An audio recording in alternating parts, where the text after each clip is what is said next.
السلام علیکم ورحمۃ اللہ وبرکاتہ۔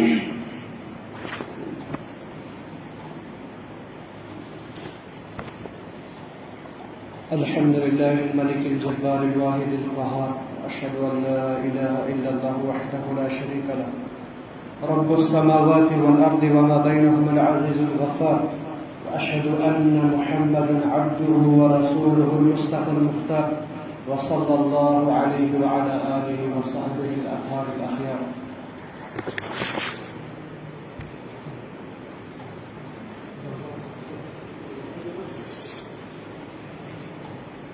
آج کے کتاب التوحید کا درس نمبر 10 ہے۔ اس سے پہلے کا درس جو گزرا تھا، اس سے پہلے کے جو دروس تھے، جو 9 درس ہوئے، ان میں توحید کی فضیلت، توحید کی اہمیت، اللہ تعالیٰ کے ہاں موحدین کی قدر وہ ہم نے جانے، یہاں تک کہ اگر کوئی آدمی توحید کے معاملے میں سخت ہے، اعلیٰ درجے کا موحد ہے، تو اللہ کے نبی علیہ السلام کے قول کے مطابق اللہ تعالیٰ اسے بغیر حساب کیے جنت میں داخل کرے گا۔ لیکن توحید کی فضیلت کے ساتھ ساتھ اس کے بعد مؤلف نے ایک باب باندھا کہ الخوف من الشرک، کہ شرک سے ڈرتے رہنا چاہیے۔ توحید کی محبت اور شرک سے ڈرنا، یہ 2 چیزیں لازم ہیں، کیونکہ حذیفہ بن یمان رضی اللہ عنہ بیان فرماتے ہیں کہ لوگ اللہ کے رسول علیہ السلام سے خیر کے متعلق سوال کرتے تھے، لیکن میں شر کے متعلق پوچھتا تھا، مخافۃ ان یدرکنی، مجھے اس لیے تاکہ میں سوچتا تھا کہ کہیں میں شر میں مبتلا نہ ہو جاؤں اور مجھے معلوم بھی نہ ہو۔ اسی لیے شرک سے ڈرنے کے متعلق مؤلف نے بیان کیا تاکہ ہم شرک میں مبتلا نہ ہو جائے تو ہمیں پتہ بھی نہ ہو۔ تو اسی کے متعلق، کیونکہ ایک انسان دنیا میں کوئی بھی ہو، اسے دنیا کی محبت اپنی طرف کھینچتے رہتی ہے، تو اسی کے ذریعے سے کہیں ایک انسان اس کے عمل خالص نہیں رہتے، ان میں کہیں نہ کہیں سے شرک کا، نفاق کا دخل ہو جاتا ہے۔ اسی لیے ڈرتے رہنا چاہیے اور اللہ تعالیٰ سے دعا کرتے رہنا چاہیے۔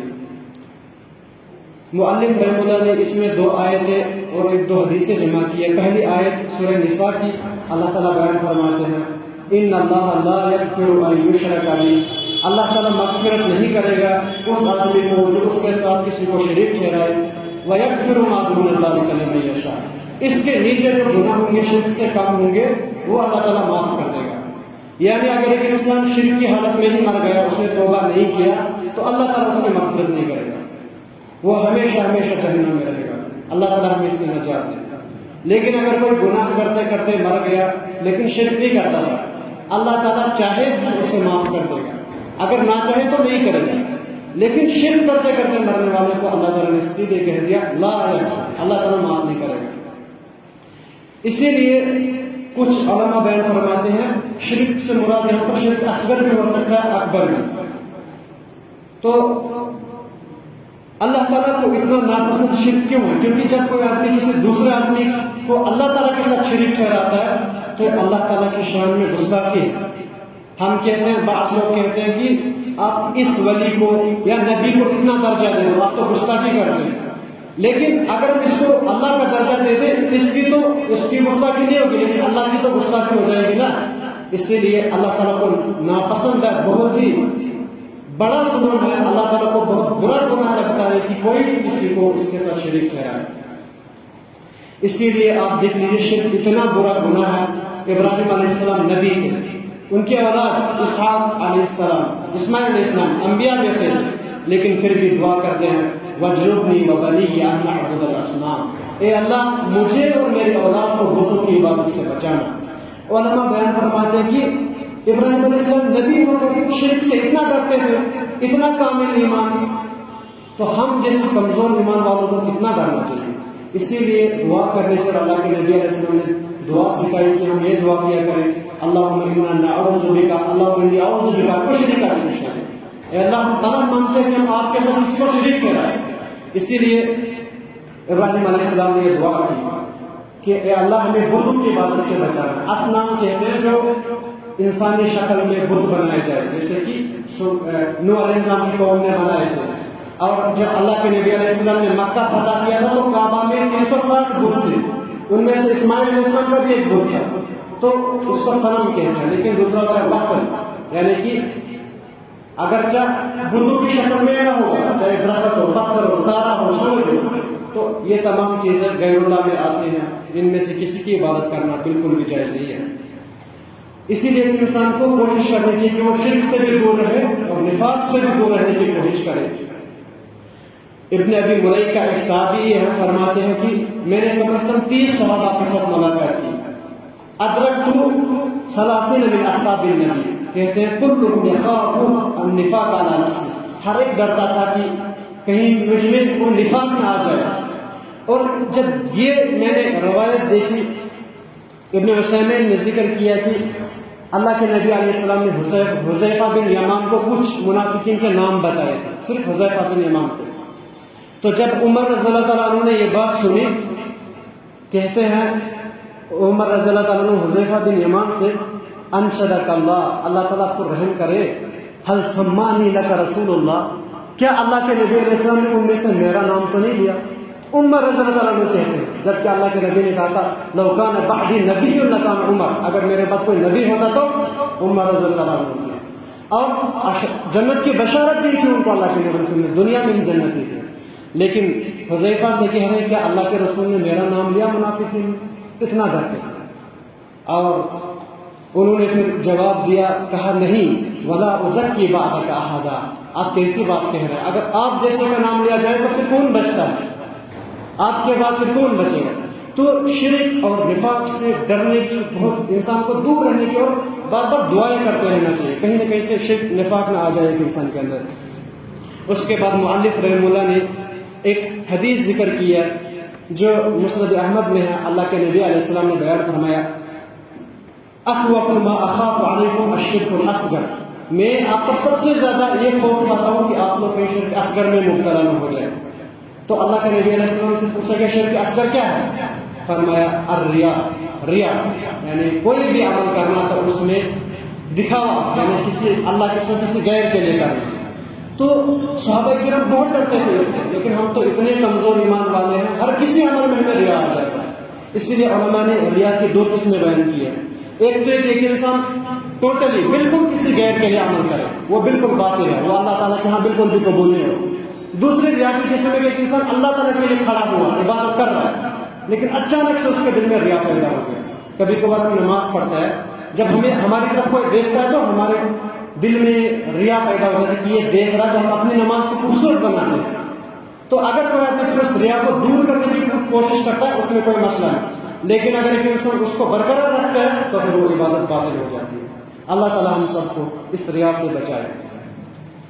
ریا ایک بہت بڑا مسئلہ ہے، اللہ تعالیٰ بچائے کہ ہر کسی عمل میں شیطان اٹیک کرتا ہے کہ ایک انسان ریا میں مبتلا ہو جاتا ہے، یہاں تک کہ انسان صدقہ کرتا ہے، ایک انسان نے یہاں تک ہاتھ پہنچایا ہوتا ہے، خالص ہوتا ہے، لیکن یہاں پر ریا پیدا ہو جاتا ہے کہ جب وہ صدقہ لینے والا دیکھ رہا ہوتا ہے۔ تو یہ بہت بڑا مسئلہ ہے، یہی ایک انسان، یہ بھی شرک ہے، اور یہی پھر شرک اکبر کی طرف لے جاتا ہے۔ یہاں تک کہ امام سعدی بیان فرماتے کہ شرک اصغر ہر وہ شرک ہے جو شرک اکبر کی طرف لے جائے، چاہے وہ غیر اللہ کی قسم ہو، چاہے وہ گلو ہو، کسی ولی میں، کسی نبی میں اتنی تعریف کرنا، اس کی تعریف میں اتنا بڑھ جانا کہ ایک انسان اس کو وہ درجہ دے دے جو اس کا درجہ نہ ہو۔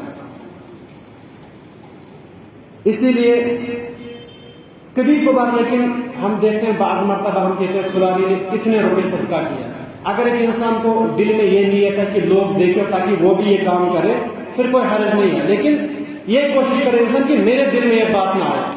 اگر کوئی آدمی ہمیں دیکھ رہا ہے، نماز ہم پڑھ رہے ہیں، چاہے وہ دیکھے ہمیں، کچھ علماء کہتے ہیں اس وقت ایک ایسا کام کرنا چاہیے کہ اور لمبی کرنی چاہیے۔ اگر ایک آدمی ہمیں دیکھتا تو لمبی کرتے رہو یہاں تک کہ وہ آدمی چلا جائے اور پھر ہمارے دل سے شرک یہ ریا ختم ہو جائے۔ اس کے بعد مؤلف رحمہ اللہ نے ایک اور حدیث ذکر کی، اس میں ابن مسعود رضی اللہ عنہ بیان فرماتے ہیں، صحیح بخاری کتاب التفسیر میں ہے، فرماتے ہیں کہ اللہ کے نبی علیہ السلام نے بیان فرمایا، من مات وهو يدعو من دون الله ندا دخل النار، جو اس حالت میں مر گیا کہ وہ اللہ تعالیٰ کے ساتھ کسی اور کی عبادت کرتا تھا، کسی اور کو پکارتا تھا، تو وہ جہنم میں داخل ہوگا، تو جہنم میں ہمیشہ ہمیشہ کے لیے داخل ہوگا، کیونکہ شرک کرتا تھا۔ اسی لیے کچھ علماء بیان فرماتے ہیں دعا جو ہوتا ہے وہ دو طرح کا ہوتا ہے. ایک تو دعائے عبادت، یعنی ہم نماز پڑھتے ہیں یہ بھی دعا ہے، روزہ رکھتے ہیں یہ بھی دعا ہے. اسی کے مطابق اللہ نے کہا ادعونی استجب لکم، مجھے پکارو میں قبول کروں گا. ان الذین سیستکبرون عن عبادتی، جو میری عبادت سے اعراض کرتے ہیں، تو مطلب مراد ہے کہ میری عبادت کرو. لیکن دوسرا دعا ہوتا ہے کہ دعائے مسئلہ، یعنی ایک انسان کوئی خاص مسئلہ طلب کرتا ہے اللہ تعالیٰ سے، تو دعائے مسئلے میں کوئی بعض اوقات ایسے بھی ہوتے ہیں جب ہم کسی سامنے والے سے پکار سکتے ہیں. یعنی میں آپ کو کہہ رہا ہوں کہ مجھے یہ دے دیجیے، میں نے آپ کو پکارا. اللہ کے نبی علیہ السلام نے فرمایا اذا دعاکم، جب آپ کو کوئی بلائے تو اسے جواب دو. اسی طرح سے اللہ تعالیٰ نے بیان فرمایا کہ جب آپ کے پاس مساکین لوگ آئے، جب آپ اپنا وہ زراعت کاٹو، آپ جب پھل تقسیم کرو، اس وقت اگر آپ کے پاس غریب اور مسکین آ جائے تو ان کو رزق دے دو، یعنی ان پر خرچ کرو. وہ مراد ہے کہ جب آپ اس کی استطاعت رکھتے ہیں، لیکن میں آپ سے وہ چیز پکاروں جو آپ استطاعت نہیں رکھتے، تو وہ شرک ہو جاتا ہے. جو کہ آج کل اکثر ہوتا ہے کہ اکثر لوگ مردوں کی قبروں پر جاتے ہیں اور ان سے وہ چیزیں سوال کرتے ہیں جو ان کے حق میں تو کچھ بھی نہیں ہے. تو یہ واضح شرک ہے، یہاں تک کہ یہ شرک اکبر ہے. اور علماء بیان فرماتے ہیں کہ ایسا ہی آدمی اگر اسی حالت پر اس کی وفات ہو جاتی ہے تو ہمیشہ جہنم میں داخل ہوگا. اللہ تعالیٰ سے دعا ہے کہ اللہ تعالیٰ ہمیں ہر طرح کے شرک سے بچائے، ریا سے بچائے، اور خالص اپنی عبادت کی توفیق عطا فرمائے. اقول قولی ھذا استغفر اللہ لی ولکم ولسائر المسلمین.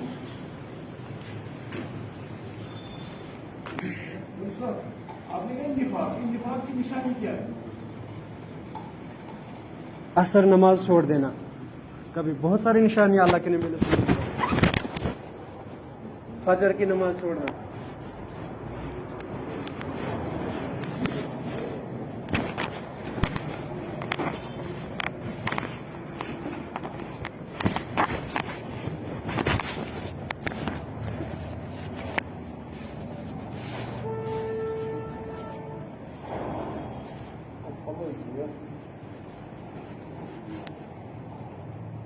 Legislative,